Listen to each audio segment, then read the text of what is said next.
श्री सूत जी महाराज कहते, यह स्वानुभाव मखिल श्रुति सारमेकम, यह स्वानुभाव मखिल श्रुति स्वासारमेकम, अध्यात्म दीप मति कीर्षतां तमोन्धम, संसारिणां करुणयाः पुराण गुह्यम्, तम व्यास शून्य मुद्याम् गुरुं मुनीनाम्।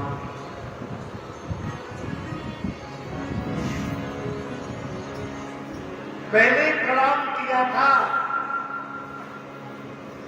मुनिमान को,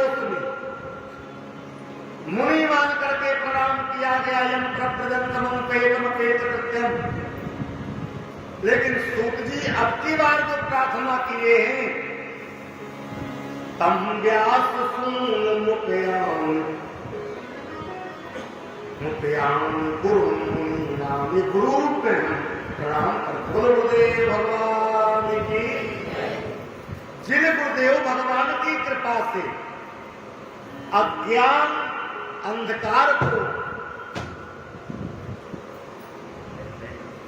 ज्ञान के दीपक के द्वारा दूर कर दिया गया है, ऐसे श्री सुखदेव जी महाराज को हम समझ के प्रणाम कर रहे। गुरुदेव भगवान नारायणं नमस्कृत्य नारायणं नमस्कृत्य नरं चैव नरोत्तमं देवीं सरस्वती व्यासं ततो जयमुदीरये, ततो जय।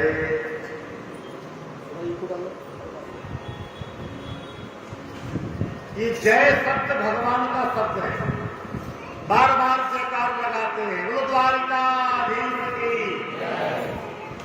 जय लगाने से भगवान की जय नहीं होती। न सोचो कि उनकी जय हो तो हम न बोले, भगवान का नाम ही जय है। ये जय जय हम बच्चों को कहते छोटे छोटे, अरे वहां मत जाओ, वहां जय जय है। जय जय मानी भगवान, जय जय मानी गुरु भगवान। तो जय शब्द बोलने से हमारी जय हो जाती है, इसलिए जयकार सबको लगाना चाहिए। बोलो द्वारिकाधीश की। नारायण को स्मरण किया, श्री सूत जी महाराज कथा कहे हैं। व्यक्ति के जीवन में सबसे बड़ा श्रेय है सवई अहितु क्या प्रतिहता, ये आत्मा संप्रसिद्ध।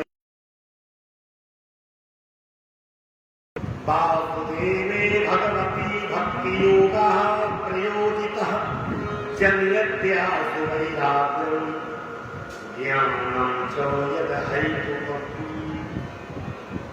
भक्ति प्राप्त हो जाए यही श्रेय, परम श्रेय है। बिना भक्ति के भगवान की प्राप्ति कैसे हो गए?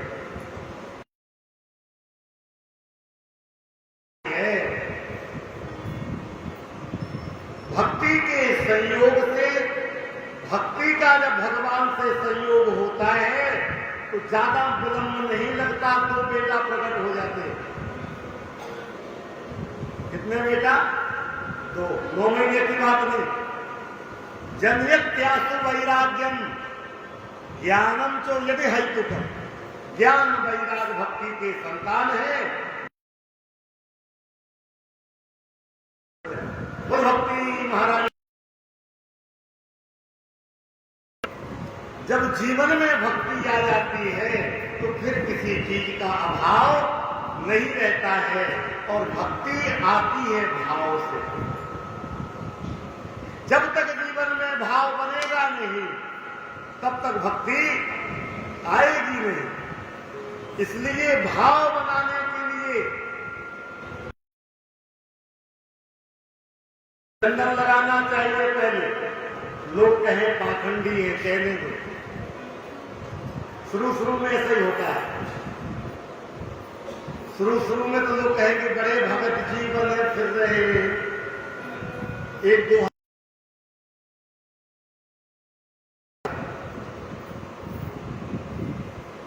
अछूत दिवस पाखंड कर, अछूत दिवस पाखंडी से करो, कसूर लो करो, मन ना लगे तो भी माला ले लो। कुछ लोग कहते हैं काहे महाराज घर में माला नहीं जपते तो तुम दूसरों को दिखाने के लिए जप रहे हो। हाँ, पाखंड कर रहे हो। चंदन लगाओ, मन ना बने तो भी लगाओ। बिना तिलक का मस्तक किसका होता है? बिना सुहाग चिन्ह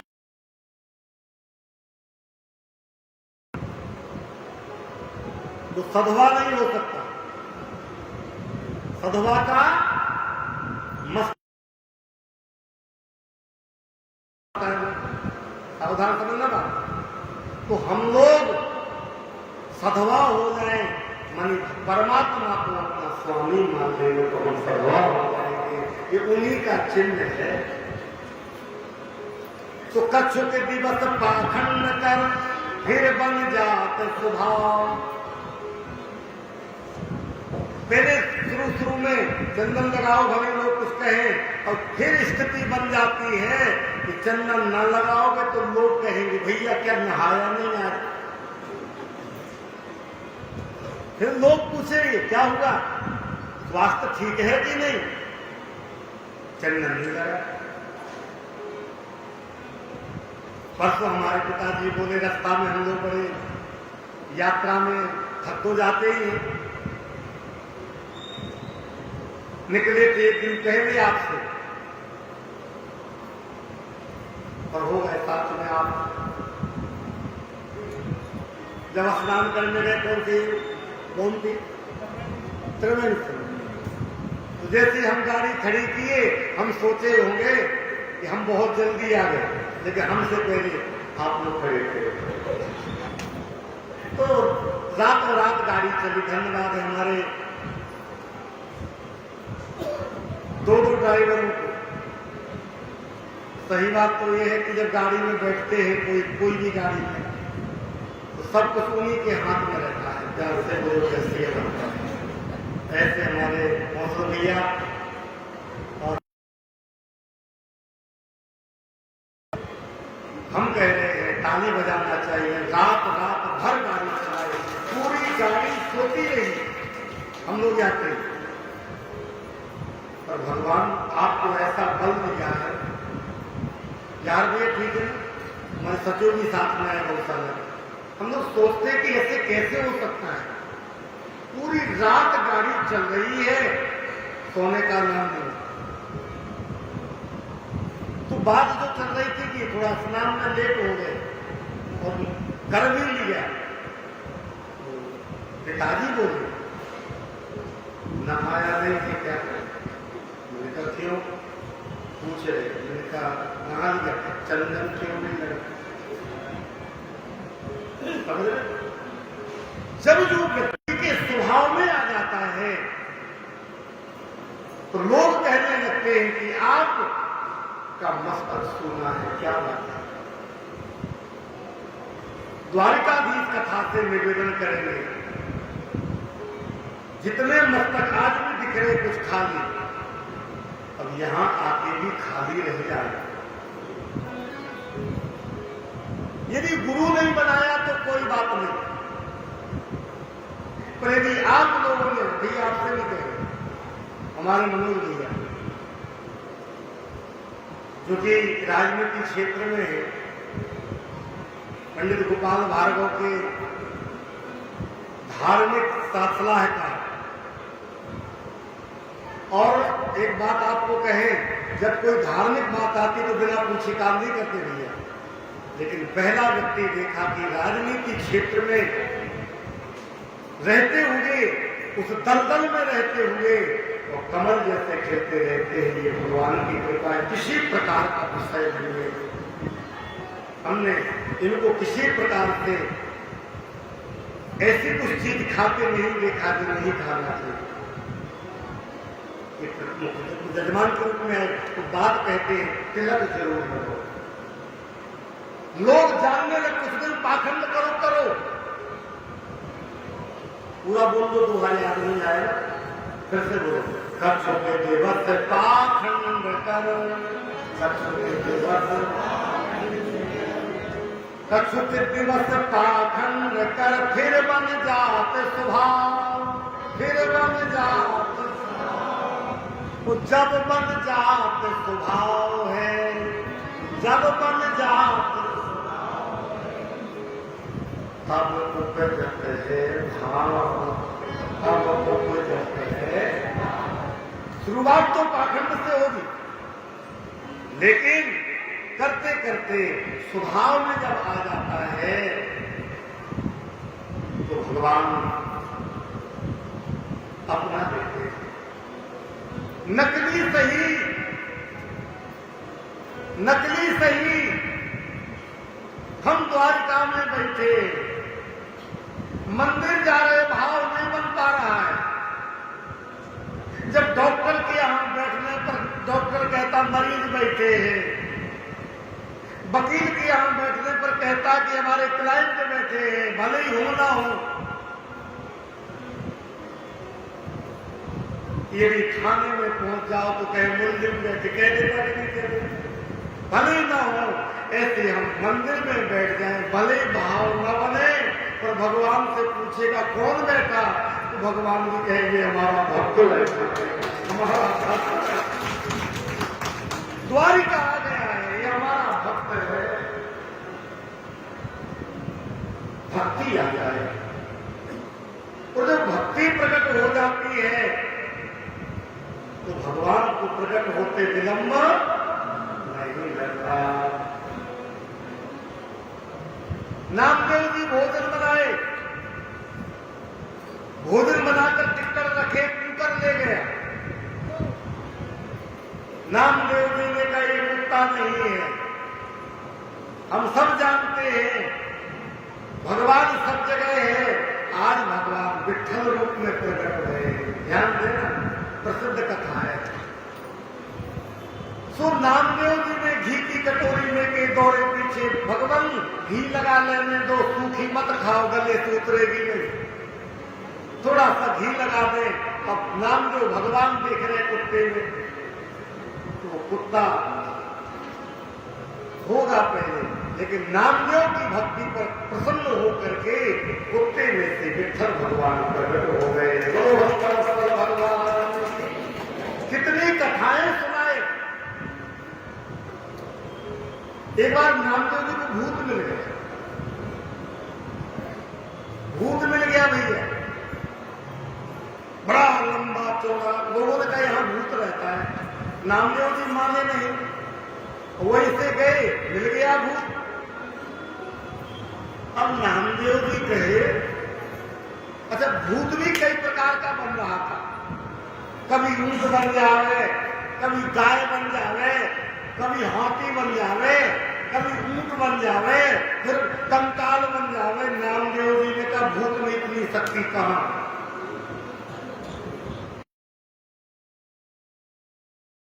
हो सके कि नाना रूप धरो,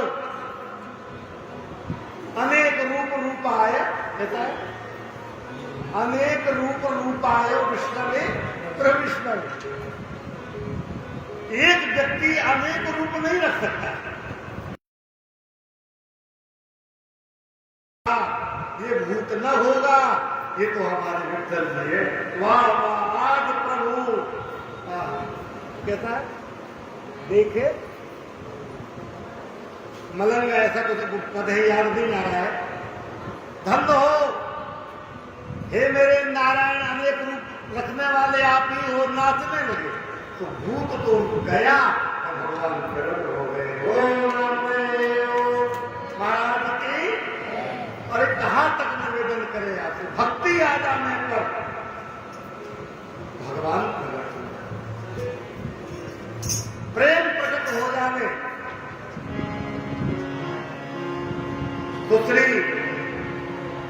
सूत जी कह रहे हैं वासुदेवे भगवती भक्ति योग प्रयोगिता जनयत्यास्तु वैराग्यम ज्ञानम च यद्। जैसे ही भक्ति आती है तो भगवान भक्ति के बस होकर के जैसो भक्त चाहे भगवान वैसे बन जाए। और इसके बाद अनंत चर्चाएं 24 अवतारों की चर्चा है। 24 अवतारों की जो चर्चा है भगवान मीन बरा कमठ नरहरि बलि बामन परशुराम यज्ञ ऋषभदेव कल्कि बुद्ध व्यास श्री राम श्री कृष्ण दत्तात्रेय कपिल हरि 52 नरहरि भगवान श्री के अनंत जो अवतार हैं इन अवतारों का नाम लेने से जन्मगुह्यं भगवतो ये तत्प्रयतो नरः सायं प्रातः गृहं हत्या दुख ग्रामाद् विमुच्यते। 24 अवतारों के नाम लेने से दुखों का समूह नष्ट हो जाता है। 24 अवतार भगवान की, श्री नारद भगवान की स्मरण करें, श्री सनकादिक भगवान की, श्री कपिल भगवान की, श्री नर नारायण भगवान की, श्री हरि पृथु ऋषभदेव की, मत्स्य हयग्रीव कच्छप नरसिंह भगवान की, श्री वामन हंस मनवंतर भगवान की, परशुराम भगवान की, श्री राम कृष्ण देव की, श्री व्यास नारायण भगवान की। जब जब हो धर्म के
अवतारों की तो शास्त्रों में कथा है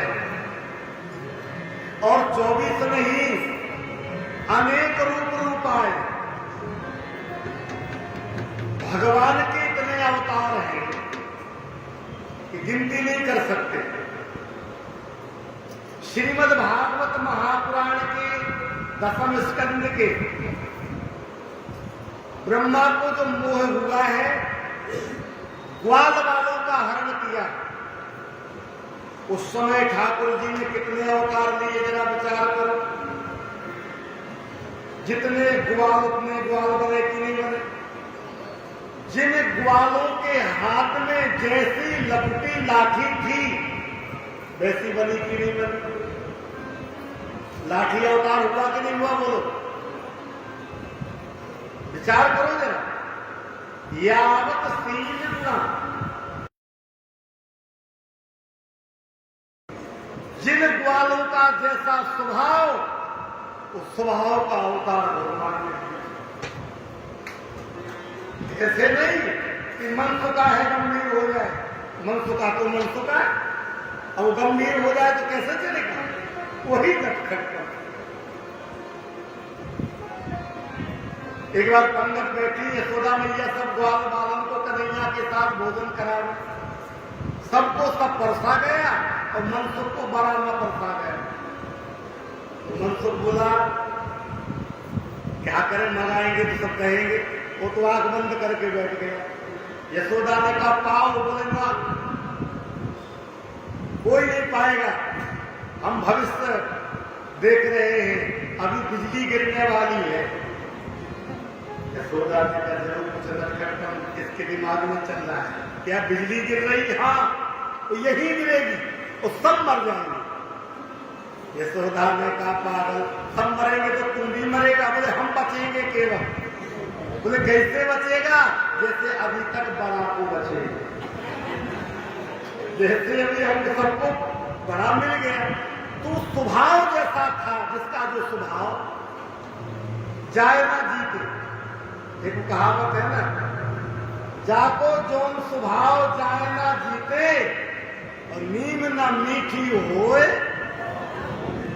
हाँ, ये बुंदेली कहावत है। ताली बजाओ हमारे बुंदेली करने के लिए। स्वभाव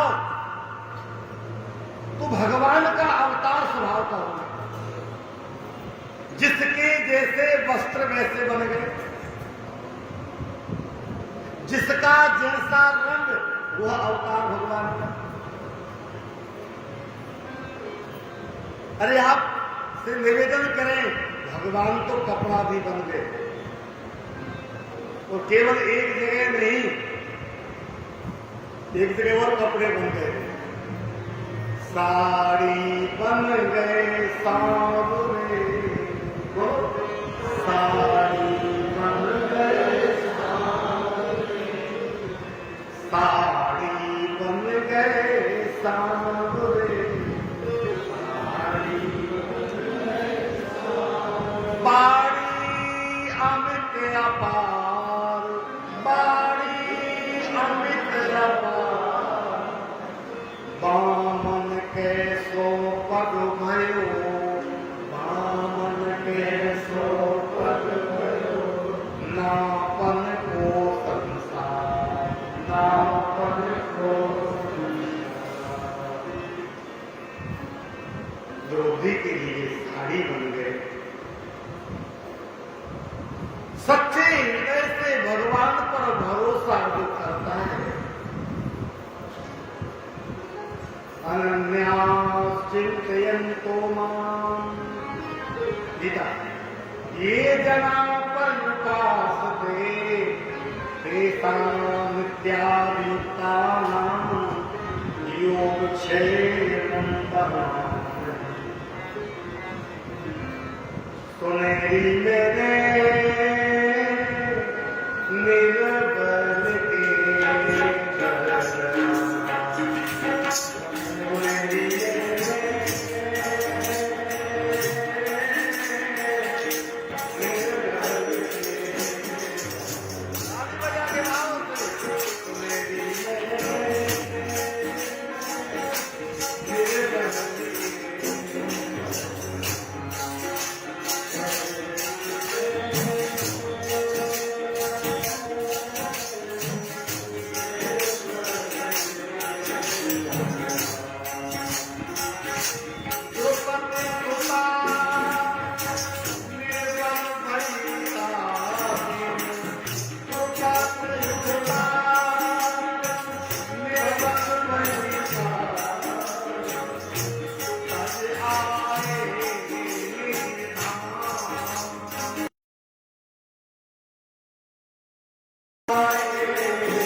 के भरोसे जो रहा है,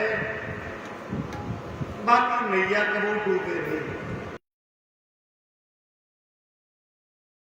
जैसा पति 10,000 हाथियों की ताकत, अर्जुन जैसा धनुर्धर, धर्मराज युधिष्ठिर जैसा धर्मात्मा, नकुल सहदेव जैसे गुणी, फिर भी जब संकट आया कोई काम नहीं आया। और जब तक द्रौपदी अपने शरीर के बल पर अभिमान करती रही, हम अपनी लाज जाने नहीं देंगे, हाथ से साड़ी पकड़े, दांतों से साड़ी पकड़े, लेकिन जब बल रहित हो गई तब अंत समय में हाथ फैला के कहा, अहो द्वारिका वासिन, बोलो द्वारिकाधीश की, अहो द्वारिका वासिन, कृष्ण गोपी जनप्रिय, महाभारत का श्लोक। अब तुम्हारे अलावा कोई नहीं, हे द्वारिकाधीश। हरे राम, हे नाथ, सब बोले हे नाथ, हम आपको भूले नहीं। अहो द्वारिका वासु, पधारो, अब तुम्हारे अलावा कोई नहीं। गए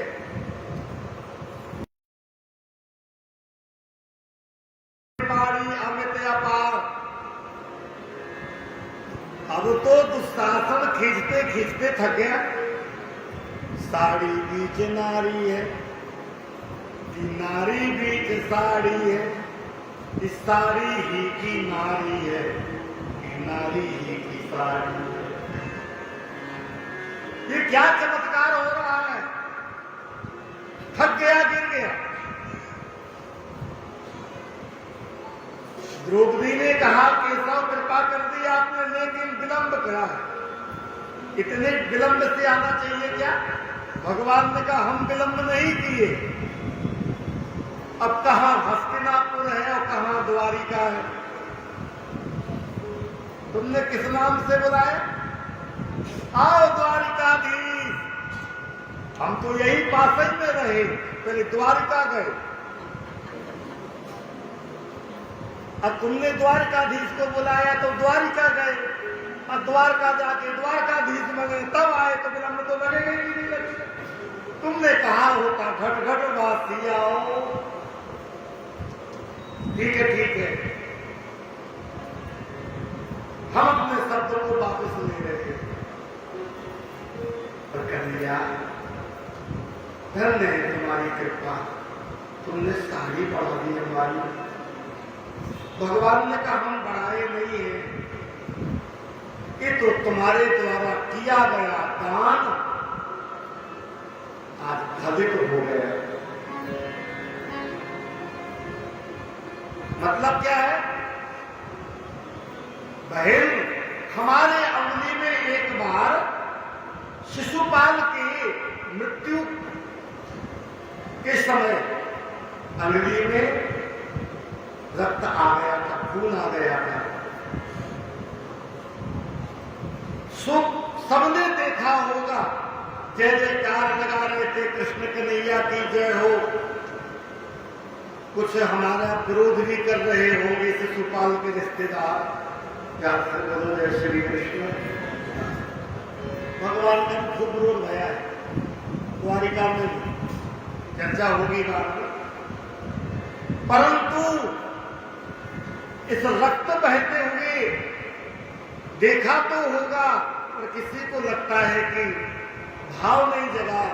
बहन, याद रखना, याद करना, तुमने अपनी बेशकीमती साड़ी का पल्लू फाड़ा था, कथा याद है?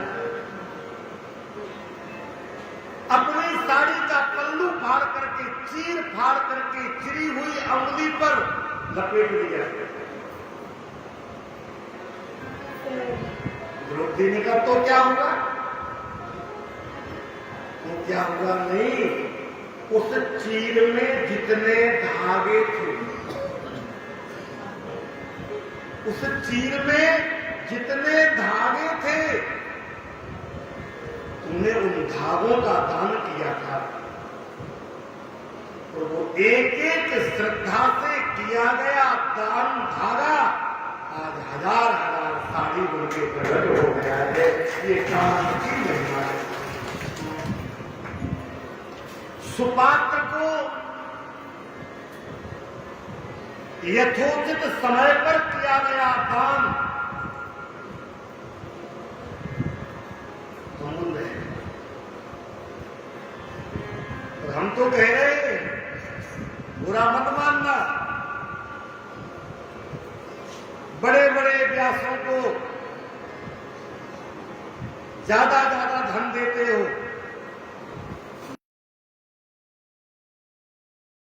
कहूं ना भी दो, 1 लाख में दे दोगे तो उतनी महिमा नहीं हो पाएगी, क्योंकि दूसरा 2 लाख दे गया। 2 लाख वाले भी आप ये मुझको तो बहुत दिया, चौथे ने 5 दे दिया। पर आपके मोहल्ले में 20 साल से शंकर जी की पूजा कर रहा है ब्राह्मण, दुर्गा जी को अगरबत्ती लगाता है ब्राह्मण, 1 लाख देने का मन कर रहा है किसी बड़े पंडित को, गुरु को, मठाधीश को, उसमें से 50,000 कम कर लेना और वो 50,000 उस ब्राह्मण की बेटी के विवाह में लगा देना तो महायज्ञ हो जाएगा। क्योंकि आपके बगल में 20 साल से पूजा करता है, उसको 11 रुपए, उसको वही 11 रुपए कथा में।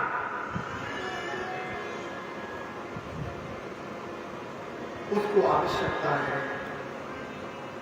उस गरीब ब्राह्मण को यदि आपने संतुष्ट कर दिया तो ठाकुर जी संतुष्ट हो गए। क्योंकि एक बात बताऊं, भगवान का और पुजारी का संबंध बड़ा प्रगाढ़ है। एक कथा सुना, एक राज्य में भगवान राम जी का मंदिर था, राजा बड़ा धार्मिक, बनवावे और पुजारी के द्वारा माला बनवावे और आरती के बाद वो माला उतरवा के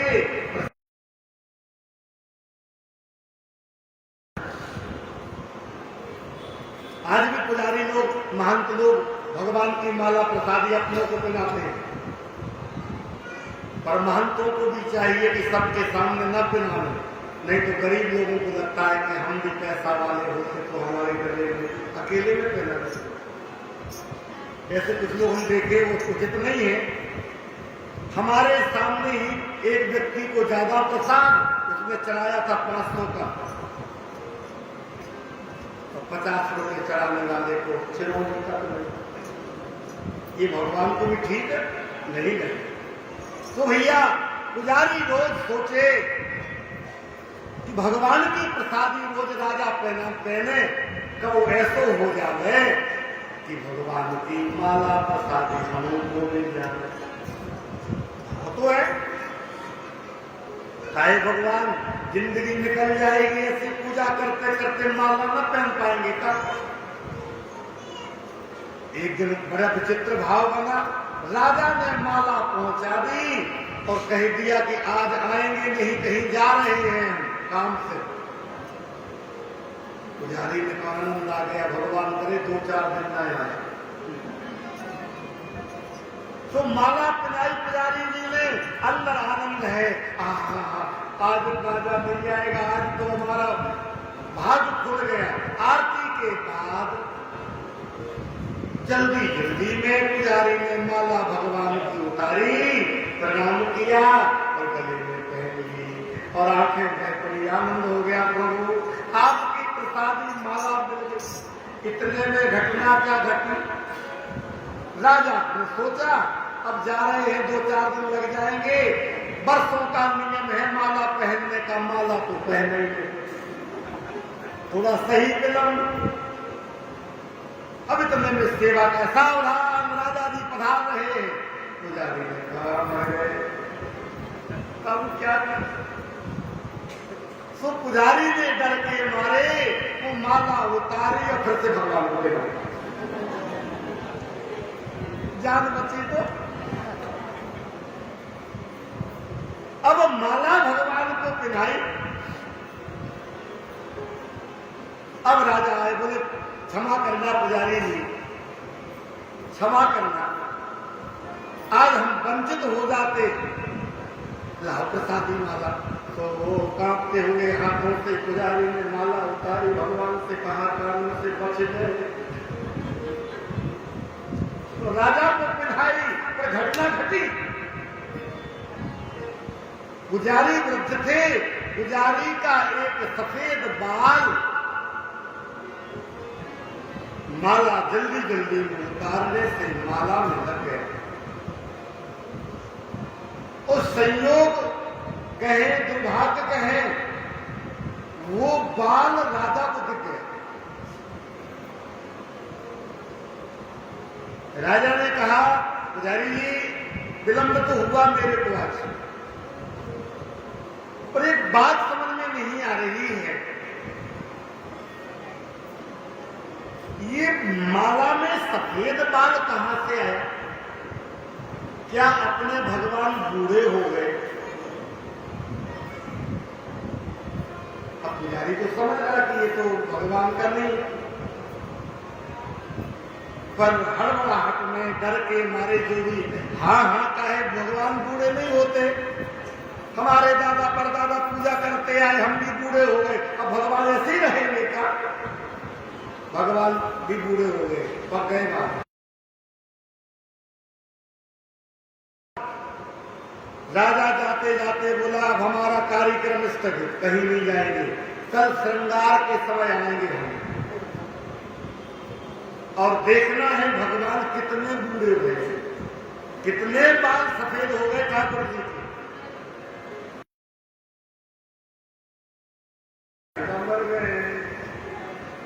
एक झूठ बोलने से हमारे जीवन भर की कमाई समाप्त हो जाएगी, दुनिया हमारे को निंदा करेगी,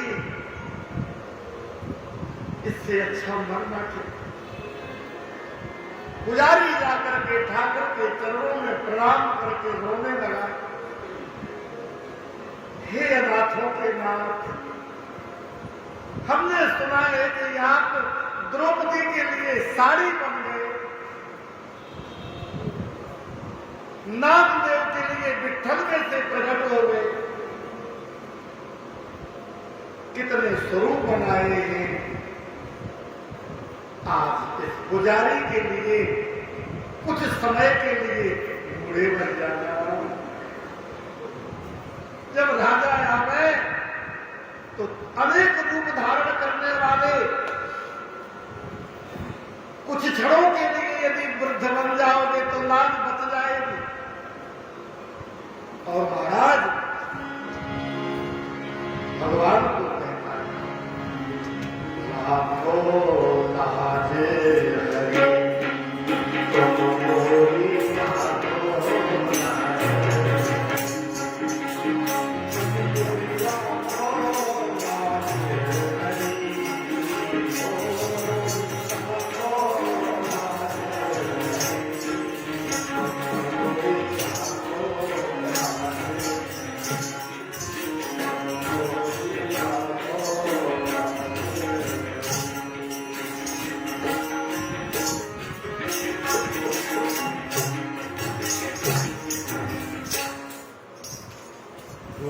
तो गजराज राखो, डूब तो गजराज राखो। भगवान आपने तो गज को बचाया, द्रौपदी को बचाया, आज पुजारी पर कृपा करो, रात भर रोते रहे पुजारी जी। और सवेरे श्रृंगार पूजन का जब समय आया, राजा की अगवानी में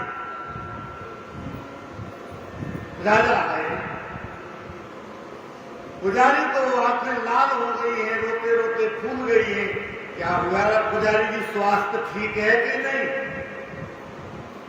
आपके चेहरे से ऐसा लगता है कि अस्वस्थ हो। हाँ राजा, चलो ठीक है, दर्शन कराओ। राजा को कर देंगे, पुजारी को बेबद है। और जैसे ही राजा पहुंचे प्रभु के पास, पुजारी ध्यान में है प्रभु के। प्रभु कुछ देर के लिए वृद्ध बनना और प्रभु की लीला कलयुग में जैसे राजा ने देखा कि ठाकुर जी के पीछे कुछ जगह पर सफेद बाल दिखाई दे रहे हैं, श्वेत के, राजा को एक मिनट भ्रम होगा कि चिपकाए होंगे। सो भैया, राजा ने उन बालों को पकड़ के खींचा। और लीला तो लीला है, बाल खींचे, टूटे और बालों के साथ में ठाकुर जी के सिर से रक्त की धारा प्रवाहित हो गई। और जब खून बहा, राजा भयभीत हो गया, ठाकुर जी के चरणों में गिरा। पुजारी के चरण पकड़ लिए कि हमने तुम पर अविश्वास किया, सही कह रहे थे, हमारे भगवान बूढ़े हो गए, देखो रक्त बह रहा है। इसके बाद पुजारी को इतना कष्ट हुआ कि मेरे एक असत्य के कारण आज प्रभु आपको बड़ी पीड़ा झेलनी पड़ी। आप वृद्ध बन गए और वृद्ध ही नहीं बने, रक्त भी बहा। बहुत रोया और पुजारी ने अपनी जीवन लीला को प्रभु के चरणों में समर्पित भक्तवत्सल भगवान।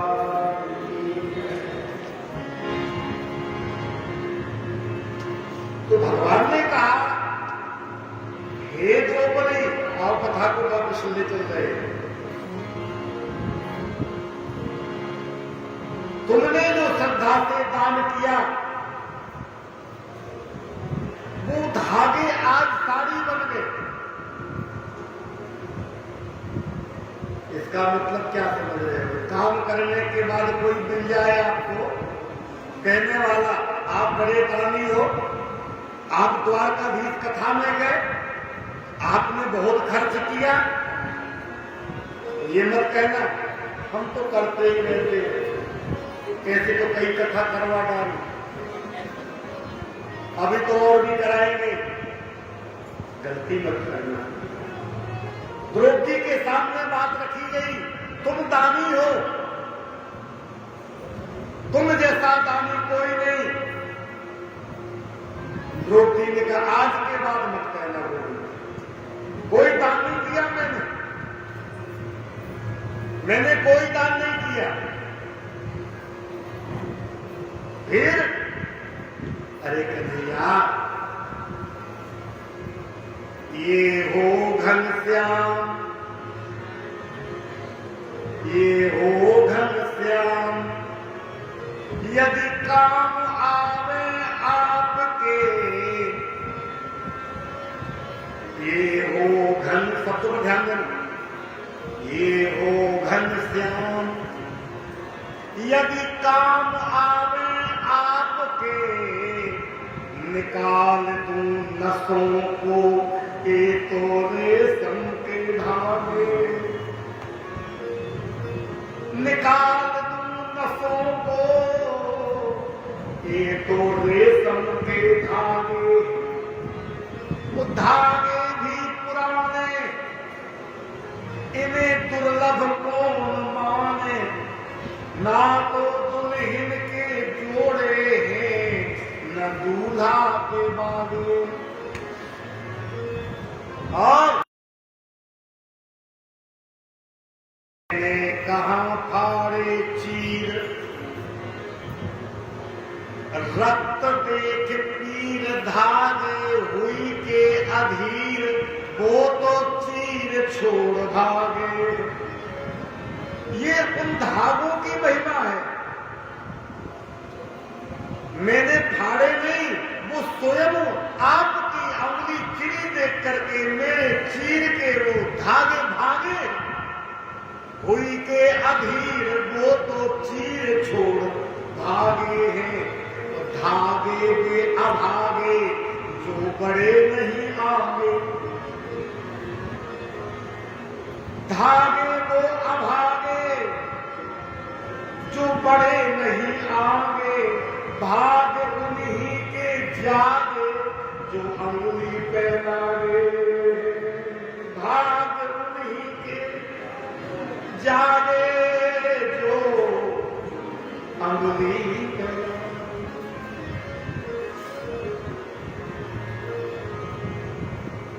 वही बड़भागी है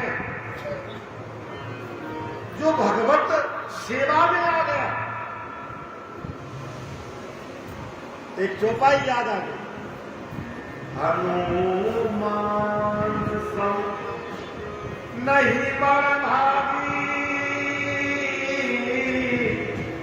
नहीं तो रामचरण।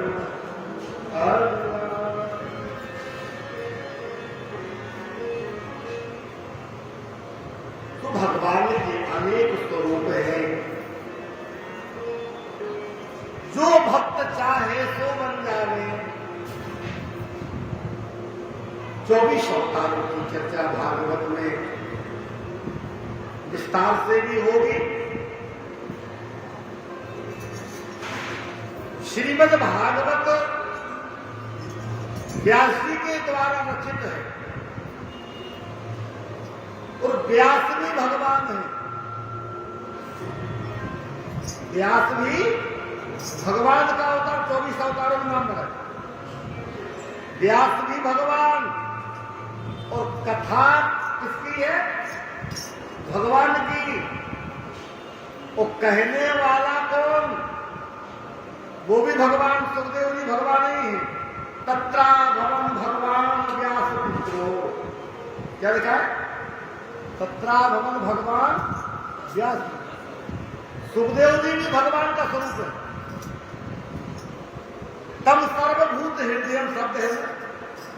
तो सर्वभूत हृदय तो केवल भगवान ही हो सकता है कि हम और आप हो जाएंगे। भगवान का है। बस सीधे सीधे लिखा है कि जब सुखदेव जी गए तो वृक्षों ने जवाब दिया है व्यास जी को, किसको लौटा रहे हो? तुम जानते हो क्या? वृक्षों ने कहा हम जानते हैं। और तुम क्या जानते हो? बोले ये जड़ को भी चेतन करने वाले हैं। तो सुखदेव भगवान की जरा ये कहे तो भैया सुखदेव भी भगवान है। और एक और बात सुन लो, भगवान की कथा लिखने वाले, भगवान लिखाने वाले भी किसने लिखवाई? व्यास जी को लिखवाई किसने? नारद जी ने। और नारद जी कौन है? 24 अवतारों में भगवान है। भगवान की कथा भगवान ने ब्रह्मा को सुनाई, ब्रह्मा ने भगवान नारद को सुनाई और नारद ने भगवान व्यास को सुनाई। वही कथा 4 श्लोकों की कथा व्यास भगवान ने 18,000 श्लोक बनाए। भगवान की और सुन लो,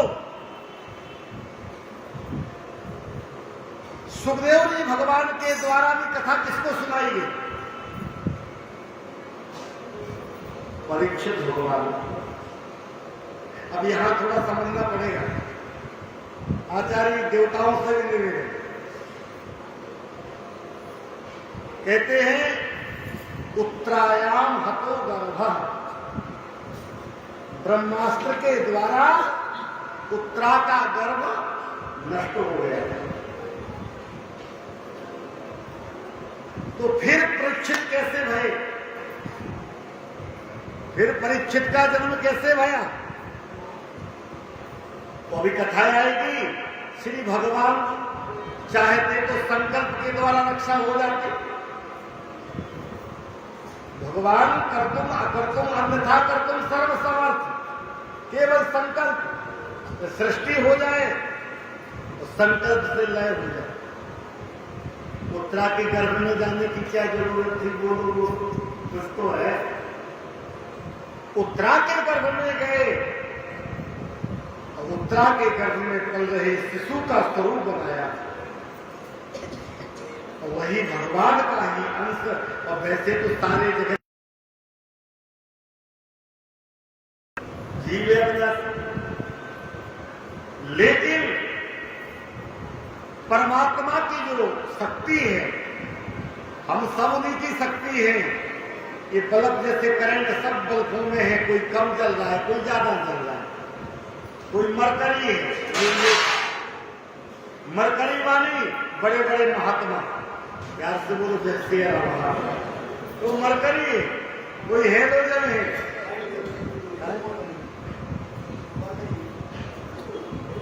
कोई मरकरी जैसा जल रहा है, और कोई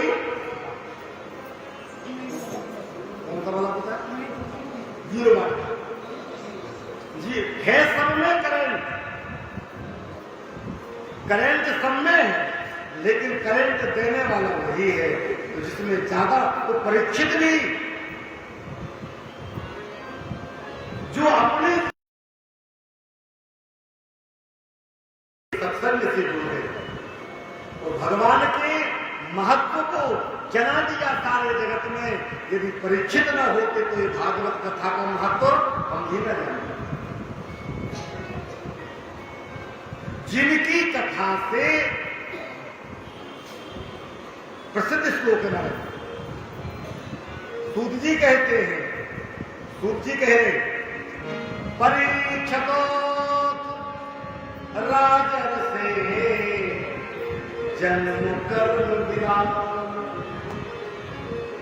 संस्थान जो पांडुपुत्राणाम वक्षे कृष्ण कथोदय, वक्षे कृष्ण कथोदय। इतना विशेषण दे दिया कि जिनकी कथा से कृष्ण कथा का उदय होगा वो परीक्षित। बोलो परीक्षित जी महाराज की। वक्षे कृष्ण कथोदय के द्वारा कथा का उदय होगा। तो भगवान परीक्षित भी भगवान का स्वरूप है।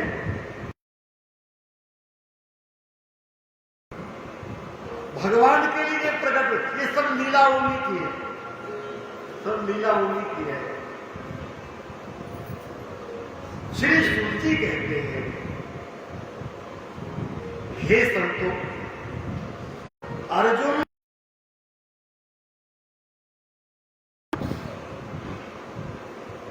एक भाव स्मरण आ रहा है, प्राण ही भगवान है। हम सबका प्राण ही सब कुछ है कि नहीं?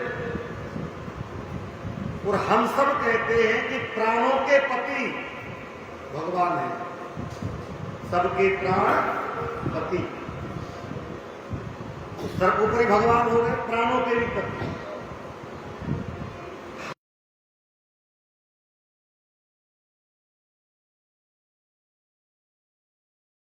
श्री कृष्ण ने एक शब्द कहा है दिया, न करो डर रहेगा कहीं मिला ना दे कुछ। दुसंदन नहीं वो भोजे, न उसको भोजन कराओ। दुर्योधन तेरे घर भोजन नहीं करेंगे, पर आप हमारे शत्रु नहीं हो, और इसलिए शत्रु हो। कैसे? पांडवान दुषसे राजन, तू पांडवों से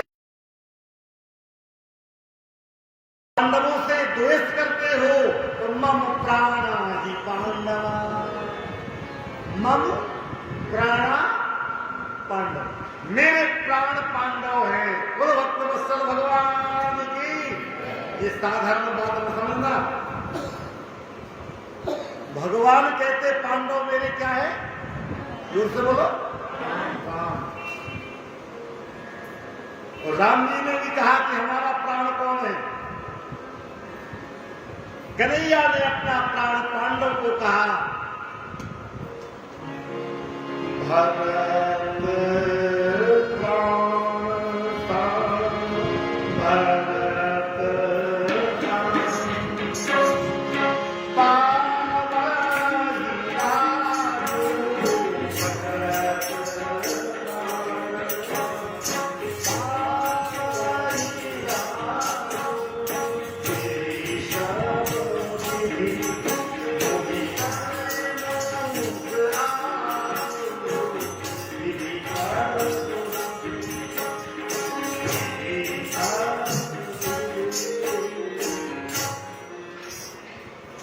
राम जी के प्राण भरत हैं और कन्हैया के प्राण अर्जुन पांडव हैं। बड़े धर्मात्मा और अर्जुन जैसे भगवान के भक्त। एक और भाव प्रकट हुआ कि बार बार नहीं हो पाता है। भगवान श्री अर्जुन को लेकर के आए, उसी समय की चर्चा है जब अर्जुन जाएंगे और बयान का समय है। तो भैया अर्जुन विश्राम कर रहे द्वारिका में, भोजन का समय हुआ। श्री रुक्मिणी जी से कहा जाओ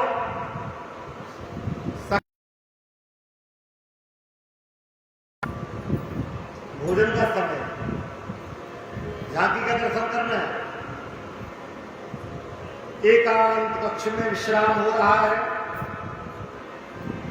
अर्जुन विश्राम कर रहे हैं। श्री रुक्मिणी जी का प्रवेश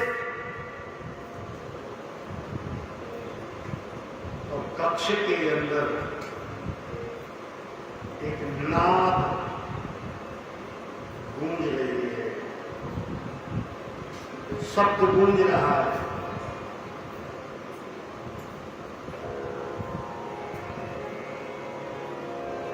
श्री कृष्ण श्री कृष्ण श्री कृष्ण।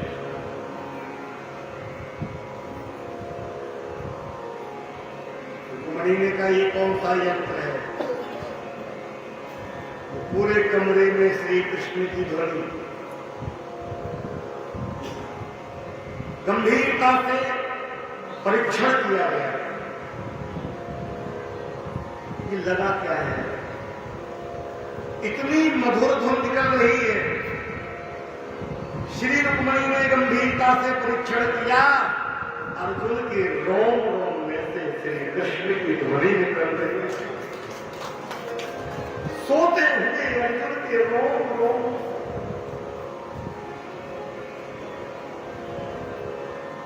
रुक्मिणी भूल गई।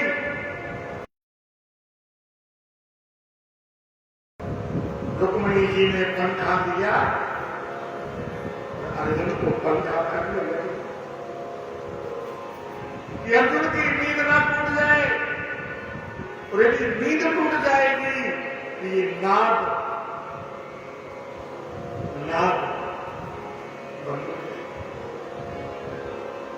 कन्हैया जी ने कर लो, भूख लग रही है। और रुक्मिणी जी कहीं सो गई। सत्यभामा जाओ तुम्हारी दीदी को लौटी नहीं, जुआ कर। और जैसे प्रवेश हुआ है कक्ष में, वही नाद श्री कृष्ण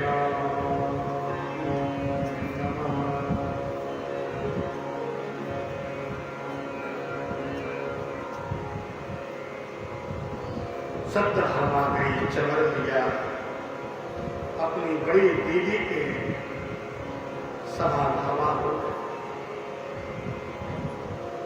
भगवान की लीला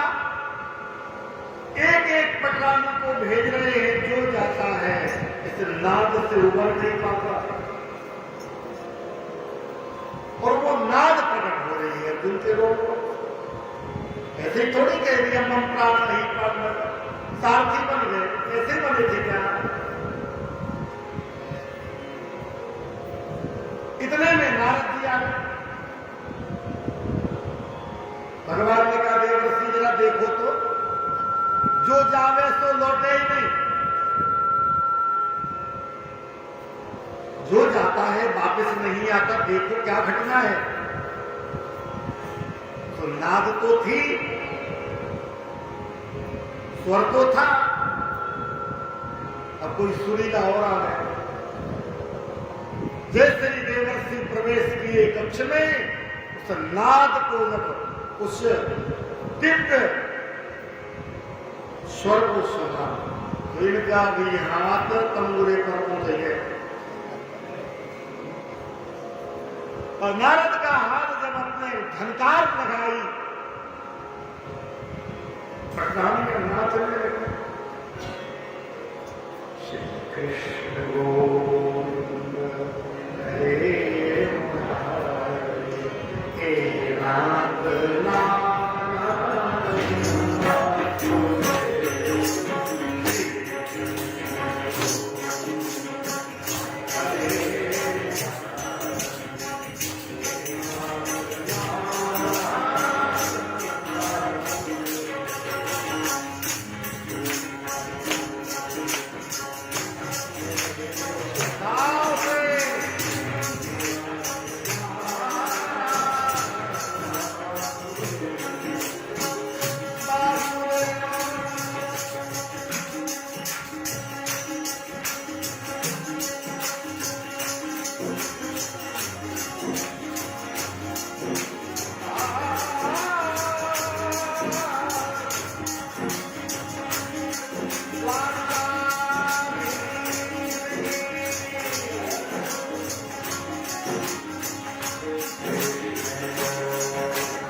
बात बाहर निकलने लगी जावे।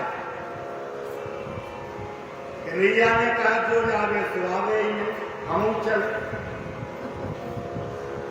अब भोजन को समय, जो जावे बुलावे तो वो आवे ही नहीं। द्वारकाधीश के अंदर तो गम्मत खड़ी थी, अंदर गम्मत चल रही, पर वो जो नाद था, मुख्य स्रोत था, अर्जुन के रोम से निकल गया। तो कन्हैया आए किसी को पता नहीं, कन्हैया आ गए किसी को ज्ञात नहीं, डूबे थे। तो कन्हैया जी भी बोले कि काहे किसी को डिस्टर्ब करे, व्यवधान का ही करे। तो कन्हैया चुपचाप निकलते हुए भीड़ में से और अर्जुन के पलंग पर बैठे, शयन करते हुए अर्जुन के पलंग पर बैठे और अपने मृदुल मृदुल हथेलियों से ठाकुर जी अर्जुन के चरण सेवन करने,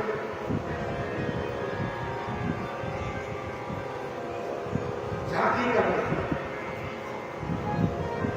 ठाकुर जी अर्जुन के पांव दबाने लगे। अर्जुन की नींद टूटी तो देखा तो प्रभु ये क्या कर रहे, सबका ध्यान कीर्तन जब बंद हुई, अर्जुन रोते हुए बोले प्रभु ये क्या, भगवान करता है। आज आनंद हो गया, सेवा करने का सौभाग्य प्राप्त हो गया। वो भक्तवत्सल भगवान।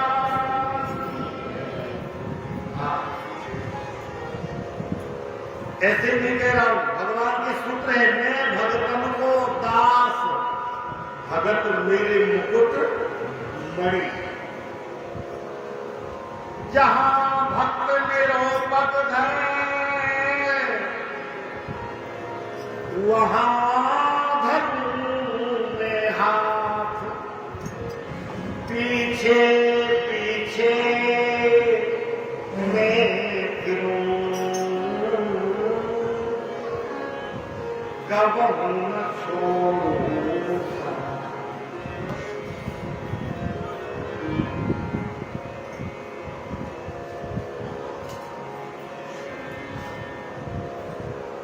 कभी भगवान ने चाहा द्वारकाधीश एक आध बार अब यहाँ द्वारिका जी में भागवत तो ठीक है, मन करता है कि एक आध बार भक्तमाल की कथा सुनाई जाए कन्हैया के लिए, क्योंकि भक्तमाल की जो कथा है,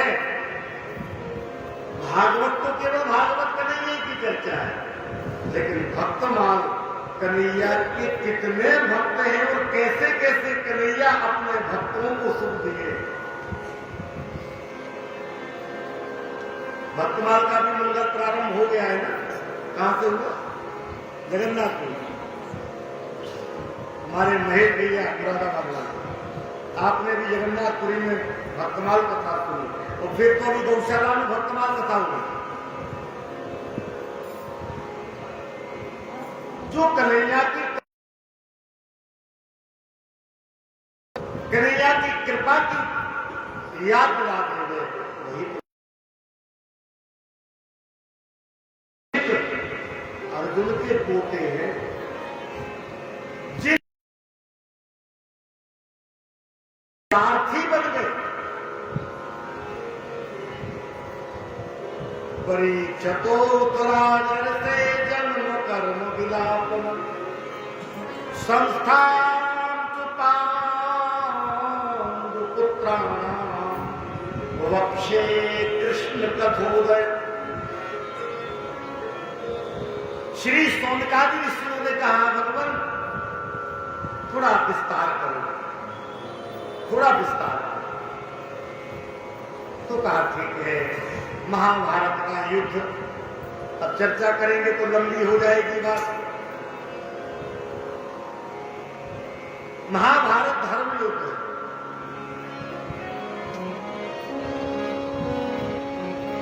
महाभारत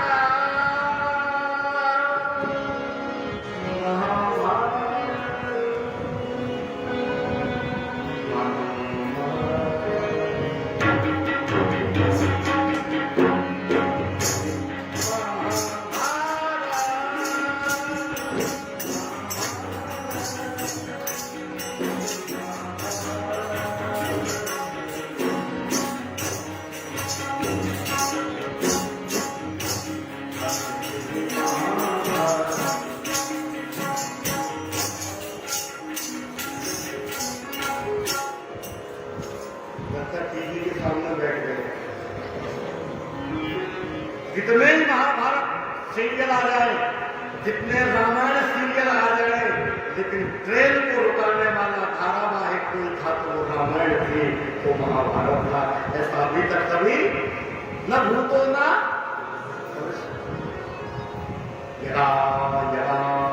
धर्मस्य ग्रामीर्भवति अभ्युत्थान धर्मस्य परित्राणाय विनाशाय तदुष्कृतां धर्म संस्थान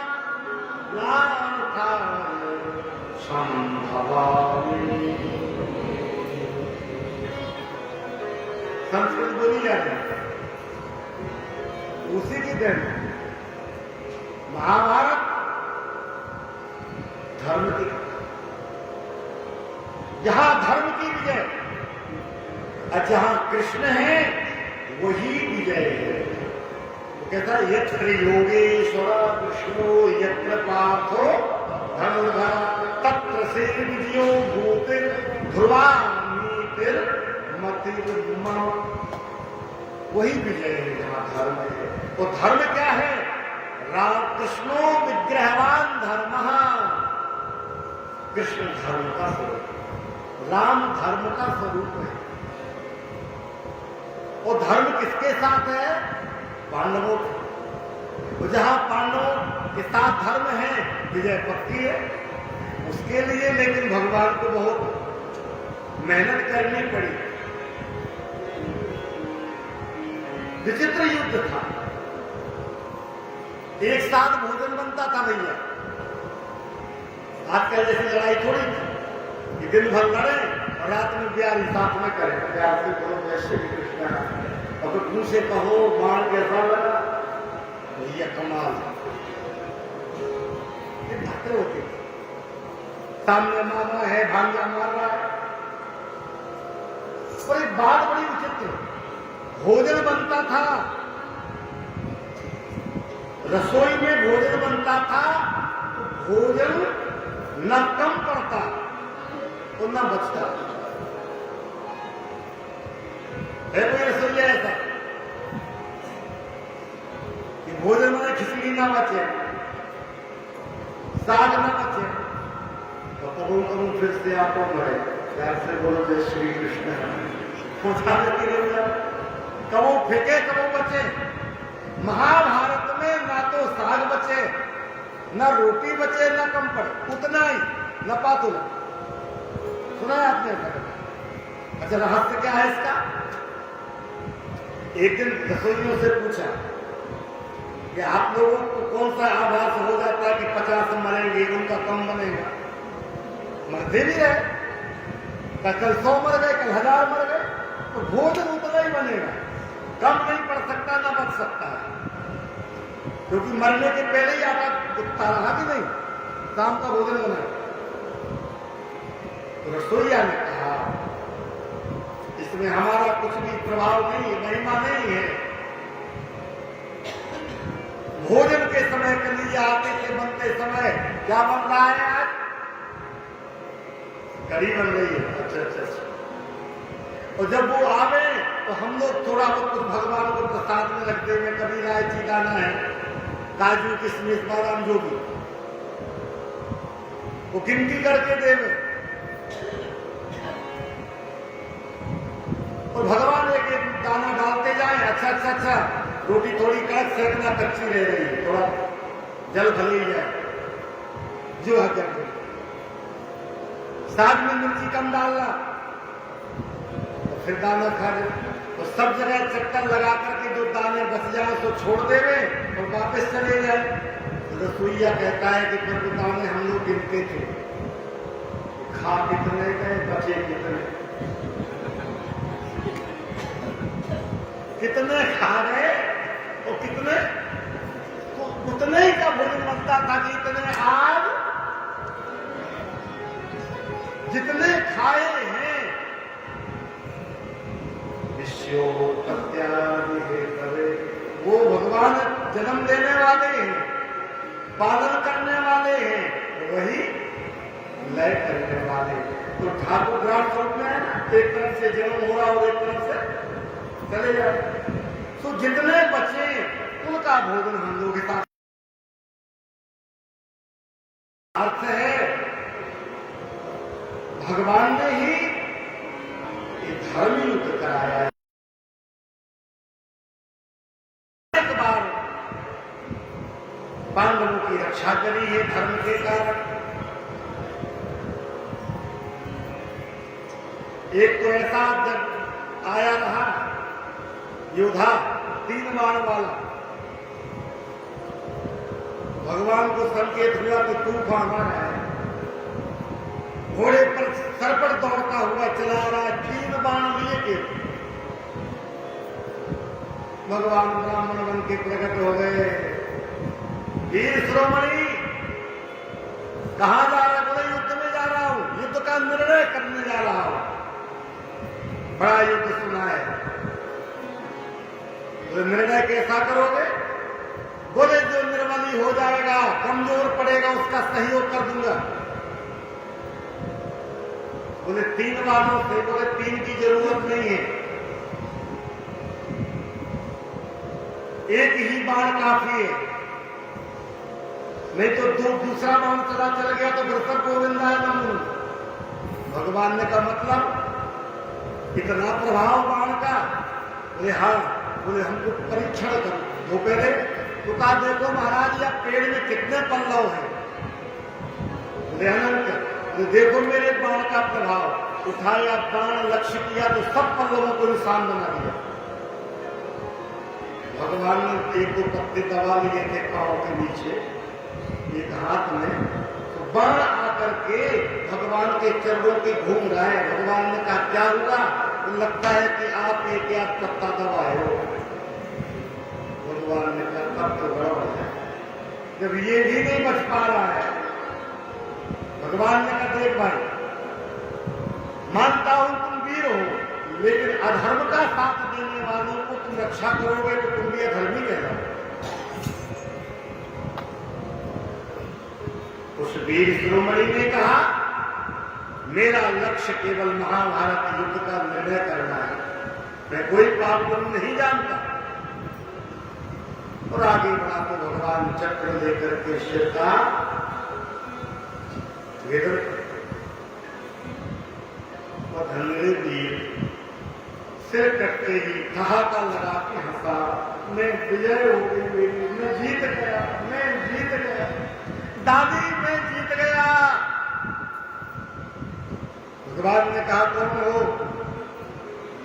बोले मैं श्री घटोत्कच का पुत्र भीमसेन का पोता बरबरी। तुमने ये नाटक क्यों किया? मेरे हाथों मारे जा रहे हो। बरबरीक ने कहा मेरी दादी हिडम्बा ने कहा था मुक्ति प्राप्त करने के लिए या तो साधना करो या भगवान के हाथ में मारे जाओ। ठाकुर जी के हाथ में जो मारा गया वो मरा नहीं, उसको मुक्ति प्राप्त हो गई।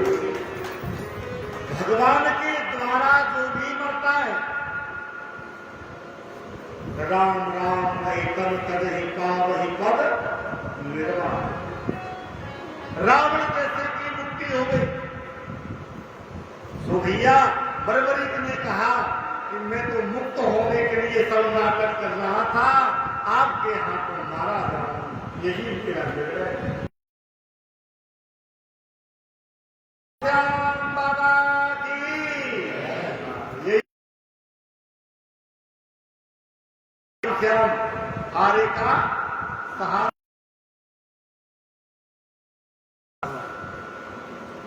3 बाण वाला खाटू आशीर्वाद मिला है। लंबी चर्चा है पूरी, और कह दें एक शब्द और कह दें, कहता हूं तो भगवान ने आशीर्वाद दिया है और तिकोने स्थान पर सिर को रखा गया, ठीक है ना? और आंखों देखकर पूरा महाभारत का युद्ध देखा। अंत में भगवान, अब सुन लो द्वारकाधीश की लीला, बोलो द्वारिकाधीश की। महाभारत युद्ध के बाद भगवान पांडवों को ले गए बरबरी थे। भीमसेन ने कहा पौत्र तुमने पूरा महाभारत देखा है, अच्छा ईमानदारी से बताओ बेटे गदा सबसे अच्छी किसने चलाई? समझ रहे कि नहीं समझ? जैसे कोई कहे कि भैया हमारा अभिनय कैसा रहा, तुम तो देख रहे थे गदा का प्रभाव किसका ज्यादा था? अर्जुन का रोको रोको बेटे धनुष बाण किसका चला? युधिष्ठिर ने कहा बेटा एक बात बताओ, भाला का किसका ज्यादा प्रभाव था? नकुल सहदेव ने कहा तलवारबाजी में कौन था आगे? अपनी अपनी बात पूछ रहे। भर्गरीक ने कहा, मेरे पूज्य पितामह, बुरा ना मानो तो कहें, मैंने जो देखा वो कह रहा हूं, किसी की गदा नहीं चली, किसी की गदा नहीं चली, किसी का बाण नहीं चला, किसी का भाला नहीं चला, किसी की तलवार नहीं चली। मैं जो देखा तो कह रहा हूं,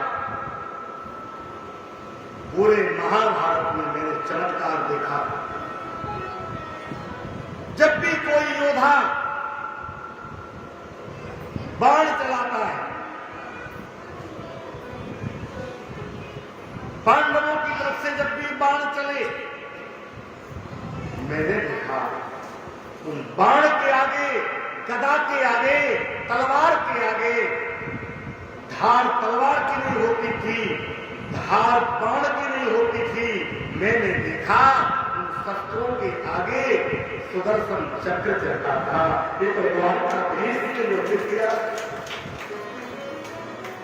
केवल चक्र चला। पांडवों ने कृष्ण को प्रणाम किया। प्रभु, हम अभिमान करते हैं कि हमने युद्ध जीता है, लेकिन विजय तो आपकी कृपा से हुई। करते हो तुम कन्हैया, मेरा नाम हो रहा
ज्यादा समय न लेते हुए, वैसे तो गलती नहीं है, 8-10 बजे के बाद ही कथा प्रारंभ हुई कि नहीं?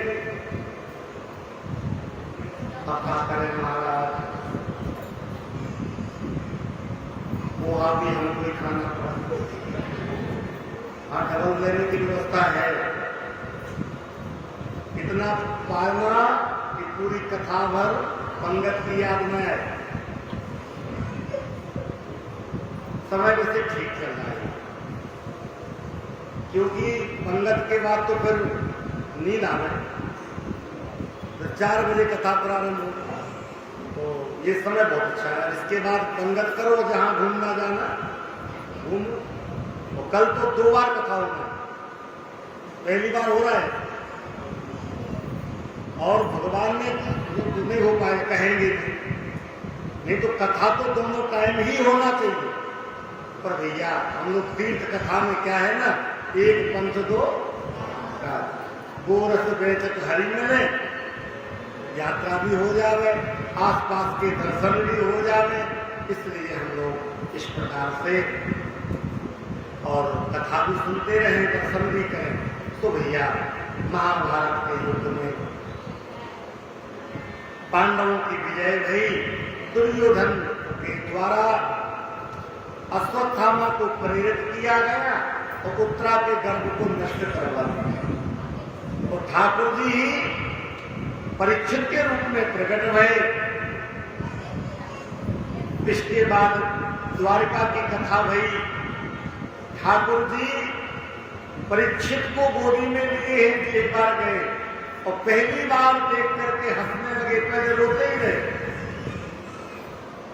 परीक्षित का नाम ही परीक्षा लेना। और उसके बाद भगवान की लीला लीला ही है।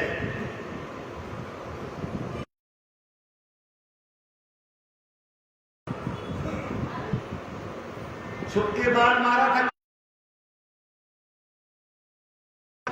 इसको मारा जोर से, कुंभकर्ण। हमको कुंभकर्ण सुनाए, मतलब कथा सुनने वाले बैठे तो बाली को मारा, लेकिन बाली के जो उत्तर प्रति उत्तर थे, वाली के वाक प्रभुता,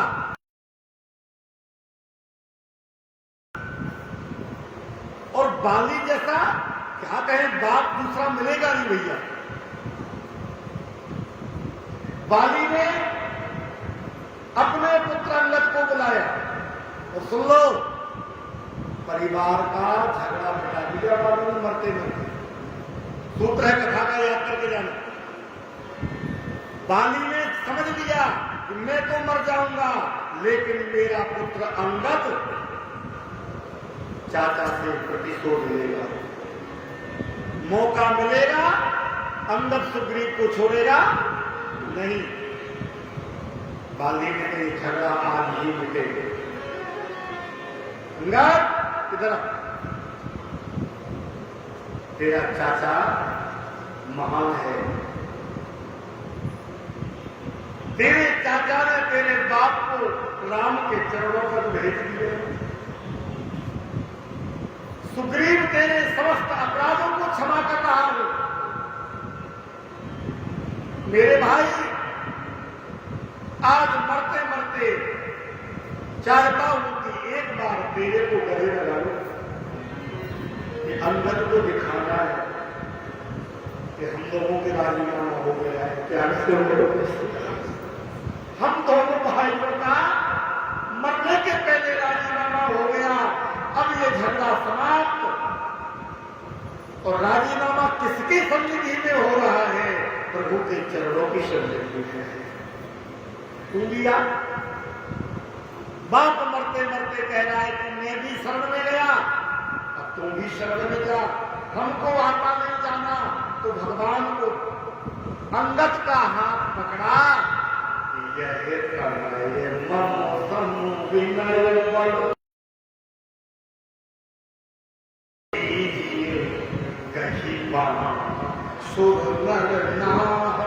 आपन दास अंगद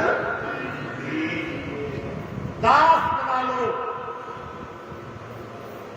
भगवान ने कहा, धन्य बाली, तूने तो पूरे परिवार को तार दिया, अंत भला सो। भगवान बोले गुंडा रहना है, अमर बना दो। बाली ने तो नहीं, भाग्य का सौदा नहीं करूंगा, अमर नहीं बनना, अचल करो तन लाके प्राणा। बाली बोला कि ठीक है, अमर बना दोगे, लेकिन जब मरना चाहूंगा तो आप आओगे क्या? मौत के समय आओगे क्या? भगवान ने कहा पक्का नहीं। तो बाली ने कहा आपके द्वारा दिया गया सुझाव न मंजूर कर रहा। जन्म जन्म मुनि जतन कराही, अंतराम कहियावत ना। पर भगवान ने कहा बाली, आज मेरे को लग रहा है कि गलती हुई है, तेरे जैसे भक्त को मैंने मारा। भगवान ने कहा एक काम करना है, जनमानस को संदेश देने के लिए, सुन लो, जनमानस को संदेश देने के लिए, कर्म की गति समझाने के लिए 4 वेद 6 शास्त्र में और बात मिली है 2, और सुख दीने सुख होता है, दुख दीने दुख हो। कर्मणा जायते जंतु, खत्म कर, कर्मणा जायते जंतु कर्म नहीं विलीयते सुखम दुखम भयम क्षेम कर्मणा लाभिपते। सुखिया मैंने तेरे को छुप के मारा अनजाने में, कृष्णावतार में तुम भी कर लेना, तुम बहेलिया तुम भी अनजाने में मेरे चरण में बाण का प्रहार करना। और भैया श्री कृष्ण कन्हैया ये बहाना है, भगवान को कोई मार सके बोलो, अजन्मा नाम है इनका, तो लीला तो लीला। और एक बड़ी प्यारी बात, द्वारिकाधीश जो है शरीर को तो विसर्जन कर दिए, लेकिन कहते हैं द्वारकाधीश का जो प्राण तत्व है ना, आज भी धड़क रहा है। जो ब्रह्म तत्व है, आप कहेंगे महाराज ये कैसी कथा, आप ही बताओ।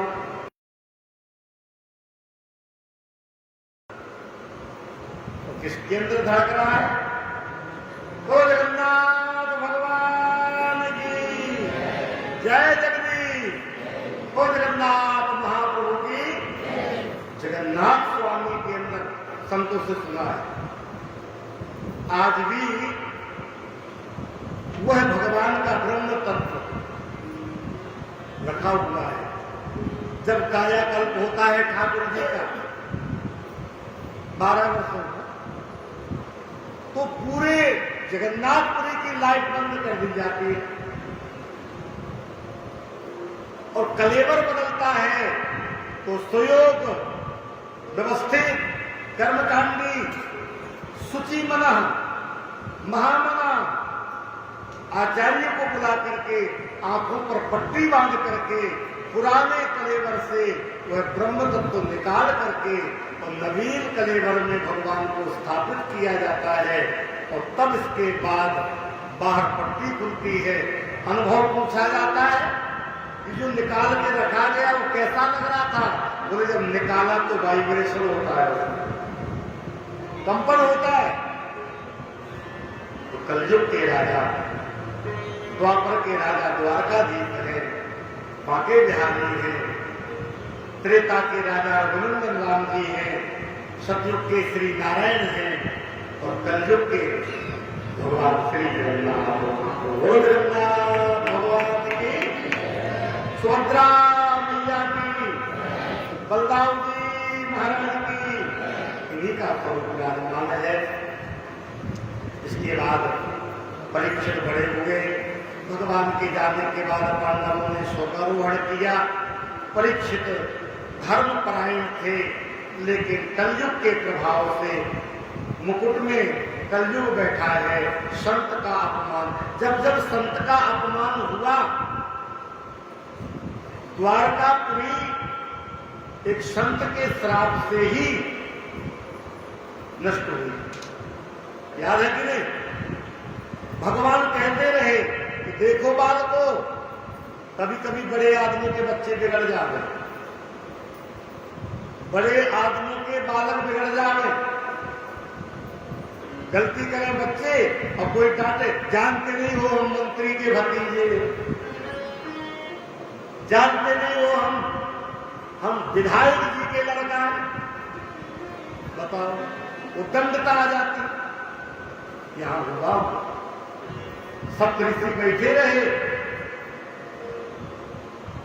और जामवती का पुत्र सांब,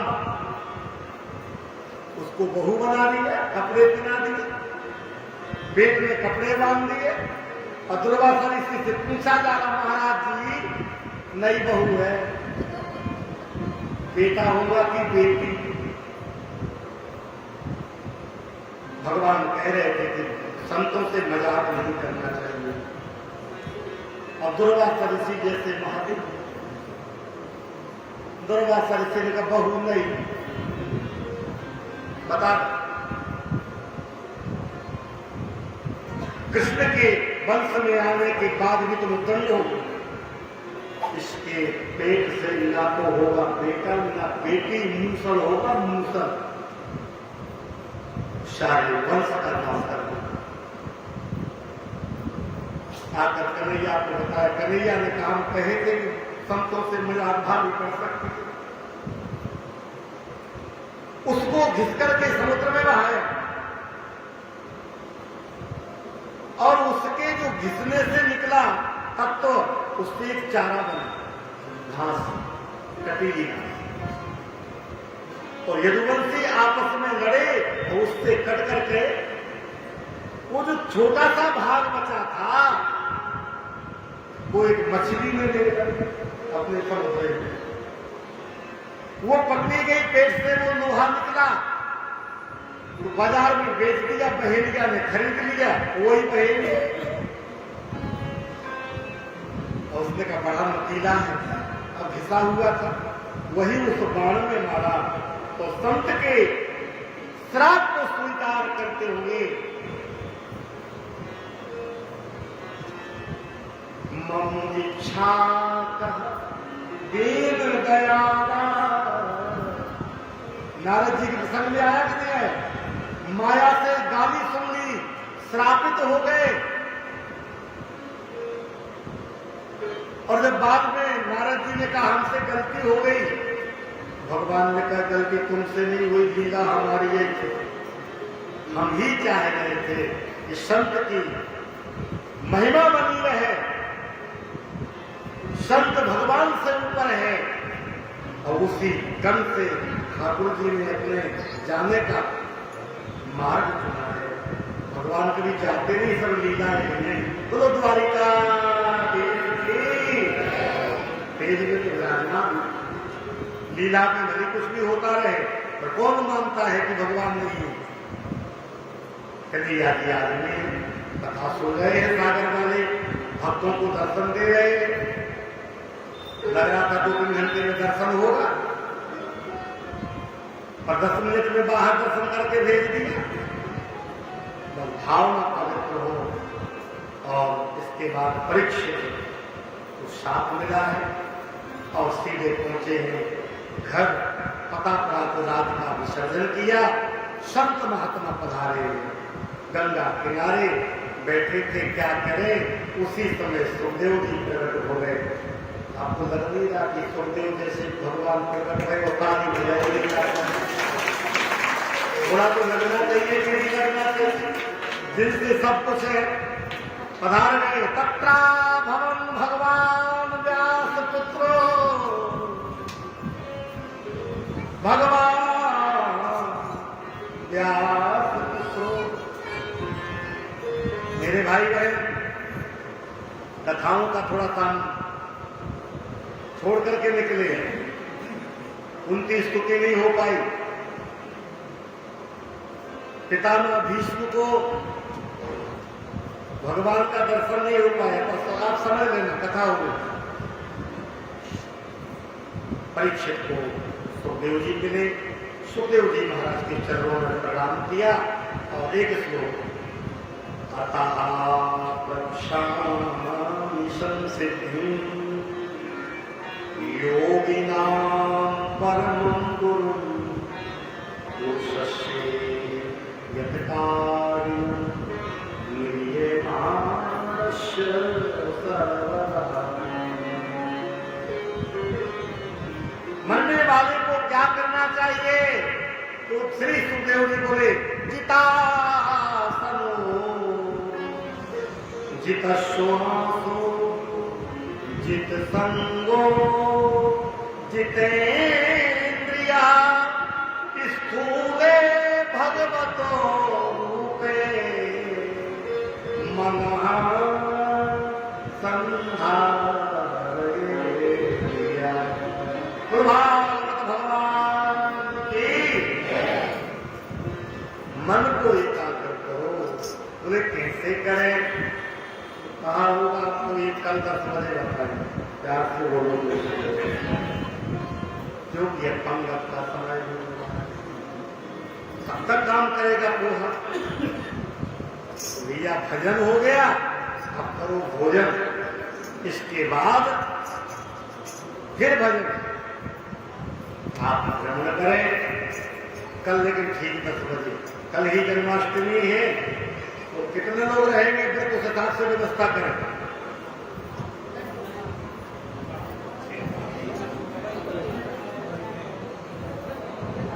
हाँ हाँ, 2-4 हाथ नहीं उठे।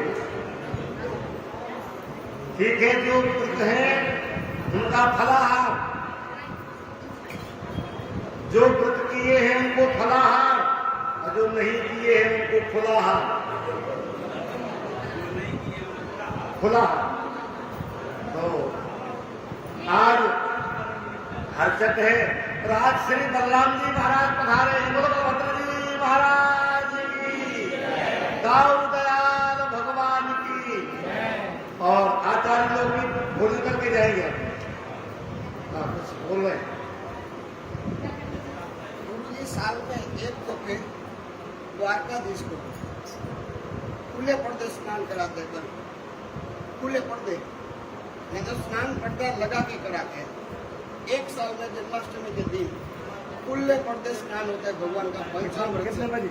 सुबह 8 बजे कल क्या? और भृगु ऋषि ने जो लात लगाई थी दर्शन होगा, वो अभी है, उसका दर्शन होता है। आप सुन लो, कथा होगी 10 बजे कल। ये बहुत बड़ी बात हमारे यहाँ द्वारकाधीश के आचार्य देव बता रहे हैं। पूरे साल जय पूरे साल ठाकुर जी का स्नान पर्दे बंद में होता है।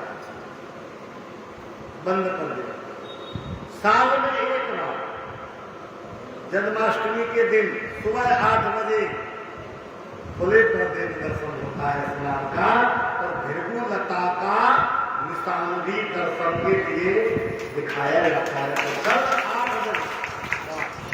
और स्वामी जी दूसरी बात, किसी को बोलना सुनने का कोई कल मेला हो और सिक्योरिटी भी होगी, लेकिन कोई सोना चांदी देखो, लक्ष्मीपति तो खुद बैठे हैं, लक्ष्मी ले जाने की जरूरत नहीं, खाली हाथ जाना है। नहीं, वो जरूरी अच्छी खबर करा दी भैया। सोना चांदी बचाते हैं और किसी द्वारकाधीश को पुराने चोरी, इनके जितने चेला हैं, चौरा नाम पताए नमन। तो भैया सोना चांदी भगवान को मत दिखाना, पंडित जी कह रहे खाली ऐसे ही जाना, पैसा पैसा सब जाए तो नहीं नहीं बिल्कुल। अब जो ले जा रहे हैं ना उनकी चले भी गए। हमारी माता जी है किरण नायक, ज्यादा नहीं है, 24,000 मैं टिकट के। और एक बात याद है क्या, बेलापुर में क्या कहा था कि टिकट संभाल पाओगी? सविता जी कह रहे थी हाँ तुम कहना करो, हम संभाल लेंगे। टिकट भी गए, अब तो ये अगले साल फिर कथा करना है। तो भैया अब तक ध्यान रखना, आज हमारे राम कहते बैग साथ में था। अभी की बात तो सर्च होता था वो मोबाइल, तो मेरे नहीं लाए तो उन्होंने ऐसा किया तो मोबाइल जैसा लगा। अब वो मोबाइल नहीं था, अब मोबाइल जैसा लगा मतलब समझ रहे हो, पूरी गिट्टी थी। तो पुलिस वाले ने देखा तो आगे था, बैग संभाल, हमसे बोला काम से बैग संभाल के जा, नहीं तो आएगा। इसलिए ये संदेश बहुत कीमती बात, ताली बजाओ आचार्य जी के लिए। मंदिर जाओ, पैसा कमरे में लग जाओ, तो चाबी भी सुरक्षित रख जाओ, सोना चांदी पहन के मत जाना, क्योंकि अत्युत भूरी कर में यहां सब है, संतली है असंतली है। कभी कभी तीर्थ सारस तत्व घटा, चोरों के द्वारा अब आप त्रिवेणी संजय यहाँ जाओगे, कौन सी गंगा? आप कहोगे हर हर गंगे, वहां खड़े हैं कि तुम नहाओ पर हम करते हैं गंगे, और फुल पेंट लेके जाओगे। पिछली कथा में हुआ था, किसका गया था? दुर्गा तिवारी जी का फुल पेंट ले गया, पिछली कथा ही में ले गया। इतना फुल पेंट चुरवाता याद तो रहता कि नहीं? तो भैया किरण नायक के साथ जो घटना घटी है, कितने 24 कम थे, चलो जितने कम जितने गए हैं वो हम दे देंगे, लेकिन इसका मतलब ये मतलब सबके नहीं देंगे। आपका वक्त महाराज जी ने ले लिया जिम्मा, अपने सामान की रक्षा स्वयं करना, भाव में आकर के समुद्र में मत कूदना, नहीं तो मोबाइल भी खराब हो सकता है। हमारे मनोज भैया का 65,000 का मोबाइल वो मिलता है,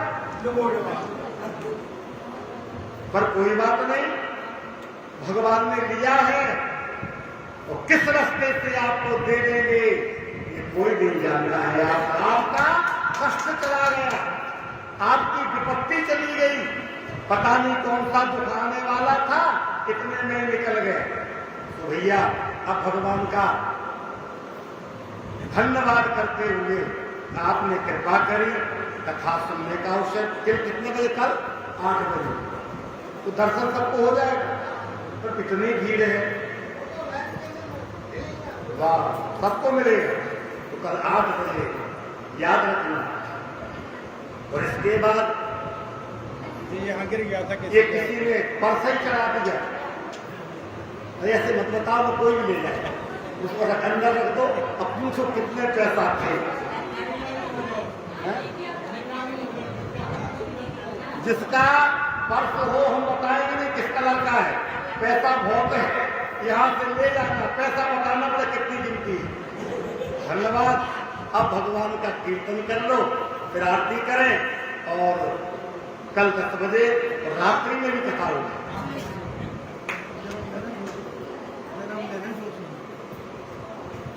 तो कल क्या बात। और भैया एक और खुशखबरी, हमारे कथा के बड़े रसिक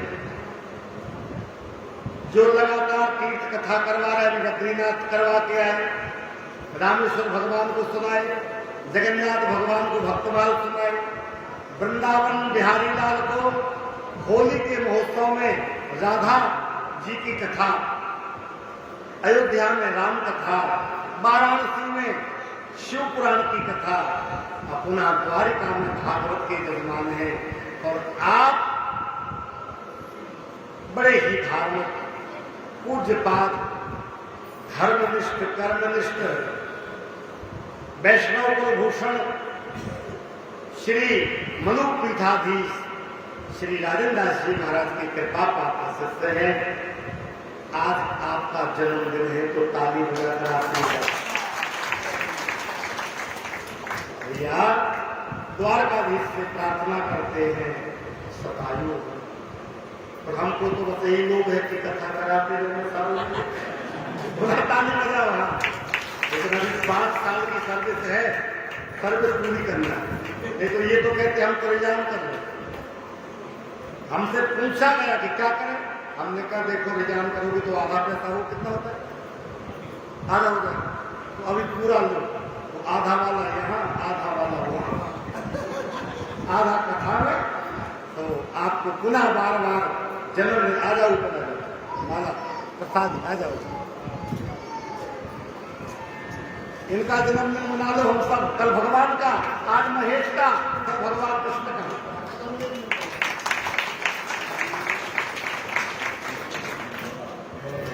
मंत्रार्था सफला संतो पूरा संतो मनोरथा शत्रुराम बुद्धिनाशेस्तो मित्राणाम उदयस्तम। सप्तऋषियों के नाम क्या? अश्वत्थामा व्यासो हनुमान सौभीषा सप्तैते चिर सप्तैकांतमले मुक्तम मार्कण्डेय नाटकम जीवे तपस्कम साधो मत। 100 साल से आगे गारंटी नहीं, कलयुग में 100 साल। तो आइए अब भगवान की आरती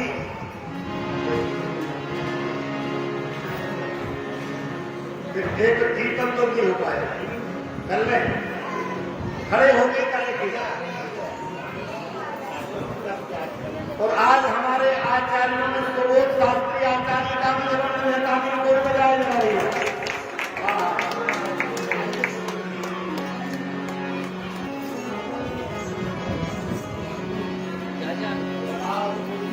श्री कृष्ण कन्हैया लाल की जय, भागवत भगवान की जय।